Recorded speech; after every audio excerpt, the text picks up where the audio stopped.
교재 50페이지를 제가 읽겠습니다. 69편의 시인은 깊은 수렁과 도저히 헤어나올 수 없는 절망적인 상황에서 하나님의 도우심을 구합니다. 주의 집을 향한 열정으로 핍박을 받으나 주의 풍성한 인자하심을 의지하며 구원과 공의의 심판을 간구합니다. 비록 슬픔 중에 있으나 찬송으로 하나님을 영화롭게 하며 주께서 시온을 회복시키시고 성도들을 그 땅에 거하게 하실 것을 확신하며 선포합니다. 한 주간도 이른 새벽부터 나와 귀한 찬양 올려드린 우리 임마누엘 찬양대에게 우리 감사의 박수를 드리도록 하겠습니다. 그리고 오늘도 주님 전에 나온 신일의 모든 성도들 가운데 하나님께서 크신 은혜로 함께하여 주시기를 주님의 이름으로 축복합니다. 오늘 우리는 시편 69편의 말씀을 읽었습니다. 우리가 함께 읽었던 시편 69편 말씀의 표제어를 보시면 다윗의 시라고 되어 있습니다. 시편 69편은 다윗의 시이면서 깊은 고난 가운데 하나님 앞에 부르짖는 탄식시에 속해져 있습니다. 그리고 시편 69편에는 시인이 많은 고난을 받는 모습이 묘사되어 있는데요, 신약에 가서 예수님께서 당하셨던 그 고난에 관련되어 자주 인용되고 있는 말씀이 또한 시편 69편의 말씀입니다. 먼저 우리 함께 1절과 2절의 말씀을 다시 한 번 더 읽어보도록 하겠습니다. 시작. 하나님이여 나를 구원하소서. 물들이 내 영혼에까지 흘러 들어왔나이다. 나는 설 곳이 없는 깊은 수렁에 빠지며 깊은 물에 들어가니 큰 물이 내게 넘치나이다. 아멘. 여러분, 지금 다윗이 어떤 상황 가운데 있다고 자신을 묘사하고 있습니까? 마치 물에 빠져서 허우적대고 있습니다. 자신의 힘으로는 그 깊은 물과 수렁에 빠져서 헤어나올 수 없는 그러한 숨막히는 상황을 묘사하고 있는 것입니다. 그리고 이어지는 4절 말씀 보시기 바랍니다. 4절은 제가 읽어보겠습니다. 까닭없이 나를 미워하는 자가 나의 머리털보다 많고 부당하게 나의 원수가 되어 나를 끊으려 하는 자가 강하였으니 내가 빼앗지 아니한 것도 물어주게 되었나이다. 4절 말씀에 보면 나를 미워하는 사람이 얼마나 많은지 내 머리털보다 더 많다 말씀하고 있습니다. 그리고 원수가 더 강한 힘을 가지고 있다 이야기하고 있습니다. 다윗은 이렇게 극심한 고통과 고난 속에서 탄식하는 가운데 하나님의 도우심을, 하나님의 일하심이 나타나심을 간절히 간구하고 있는 것입니다. 그런데 오늘 우리가 읽은 시편 69편은 왜 다윗이 이런 고통과 고난 가운데 있는지, 그 고통의 이유, 고난의 이유가 정확하게 명확하게 기록되어 있습니다. 7절 말씀인데요, 우리 함께 7절 말씀 읽어보도록 하겠습니다. 시작.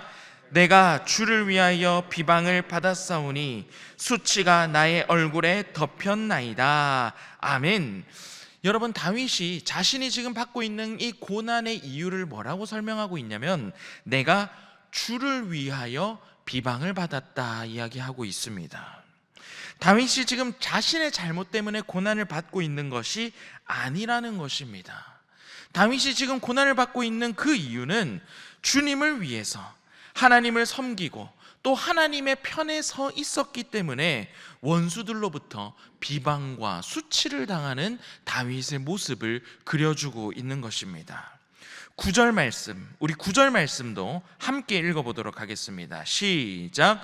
주의 집을 위하는 열성이 나를 삼키고 주를 비방하는 비방이 내게 미쳤나이다. 아멘.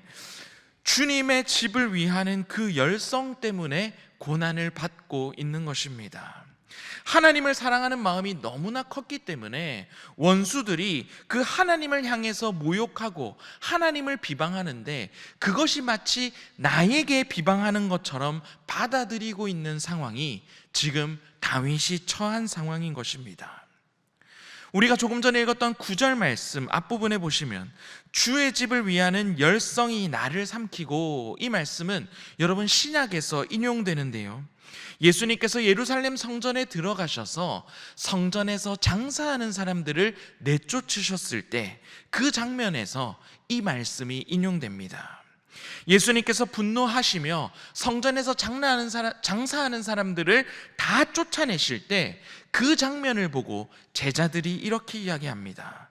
요한복음 2장 17절 말씀인데요, 제가 읽어드리겠습니다. 제자들이 성경 말씀에 주의 전을 사모하는 열심이 나를 삼키리라 한 것을 기억하더라. 아멘. 다윗이 주의 집을 위한 열성으로, 하나님을 사랑하는 그 마음으로 고난과 비방을 받았듯이 예수님께서도 이 땅에 오셨을 때 거룩한 열심으로 인해서 하나님을 사랑하며 하나님의 뜻을 그대로 이루기 위한 그 열심으로 인하여 미움과 배척을 받으셨다는 것입니다. 이 광경을 본 제자들이 시편 69편의 이 말씀을 기억하였다 요한복음에 기록하고 있습니다. 여러분, 하나님의 자녀가 된다는 건, 하나님의 뜻을 따라 살아간다는 건, 예수 그리스도를 내 삶의 구주로 모시고 살아간다는 것은 우리의 삶에 이보다 더 큰 축복이 없을 정도로 가장 큰 축복입니다. 그런데 주님 뜻대로 이 세상을 살아간다는 것은 축복임과 동시에 우리가 하나님의 뜻대로 살아간다는 것은 예수 그리스도를 믿는다는 그 이유만으로 세상으로부터 비난과 박해를 받을 때도 있다라는 것입니다. 비방을 받을 때도 있고 세상으로부터 손가락질과 미움을 받을 때도 있습니다. 왜냐하면 하나님의 말씀대로 살아간다는 것은 세상의 방식과는 다른 삶을 살아간다는 것이기 때문입니다. 세상과 같지 않기 때문에, 세상과 다르기 때문에 우리는 부딪힐 수 있는 문제가 반드시 있으며 세상의 적대감을 불러일으킬 수밖에 없다는 것입니다. 오늘 말씀에 나오는 시편의 다윗도 그랬으며 예수님도 하나님의 뜻을 온전히 따르셨기 때문에 이 땅에 오셨을 때 미움과 배척을 받으셨습니다.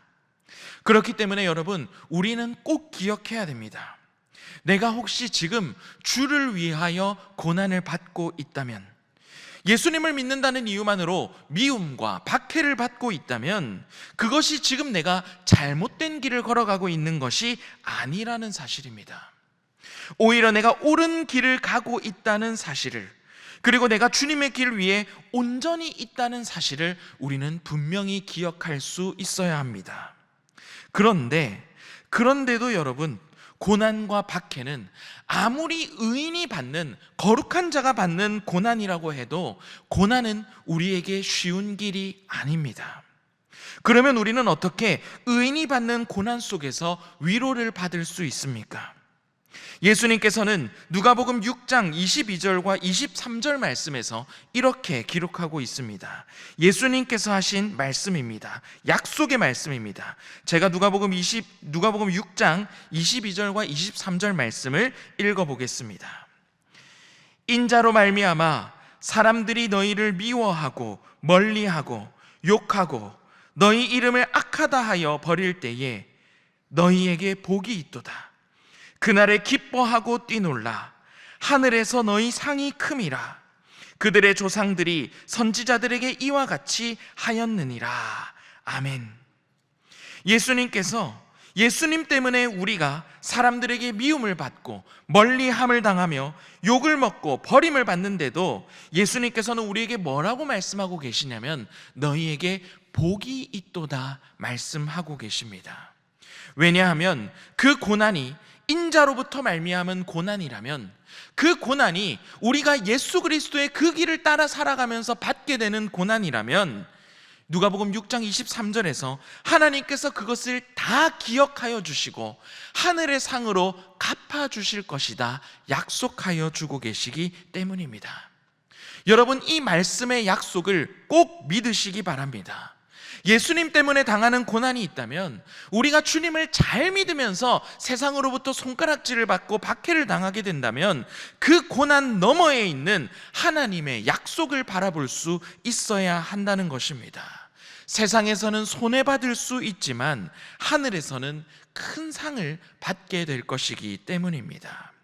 즉 다시 말해서 시편 69편은 다윗이 받은 그 고난 앞에 하나님 앞에 탄식하는 탄식시이면서 동시에 그 고난이 결코 헛되지 않다는 것을 보여주는 믿음의 노래라는 사실입니다. 여기서 첫 번째 기도 제목입니다. 주님을 따르기 때문에 겪는 고난 속에서 하나님의 약속을 끝까지 붙들게 하소서입니다. 주님을 따르기 때문에 겪는 고난 속에서 하나님의 약속을 끝까지 붙들게 하소서입니다. 주님을 따르기 때문에 겪는 고난 속에서 하나님의 약속을 끝까지 붙들고 살아가시는 여러분이 되시기를 주님의 이름으로 축복합니다. 고난 속에서 우리가 붙들 수 있는 것은 하나님께서 우리 삶 가운데 약속하신 그 하나님의 약속의 말씀밖에 없습니다. 고난 속에서도 하나님의 약속의 말씀만을 꼭 붙들고 우리에게 복 주시겠다고 하신 그 약속, 하늘에 큰 상급을 내리시겠다고 하신 그 하나님의 약속을 붙들고 고난을 통과해내는 여러분의 삶이 되시기를 주님의 이름으로 축복합니다. 우리 계속해서 시편 69편 29절 말씀을 함께 읽어보도록 하겠습니다. 29절입니다. 시작. 오직 나는 가난하고 슬프오니 하나님이여 주의 구원으로 나를 높이소서. 아멘. 여러분, 29절까지는 우리가 읽었던 시편 69편 1절부터 29절까지는 계속해서 다윗은 여전히 가난하고 슬픈 가운데 있습니다.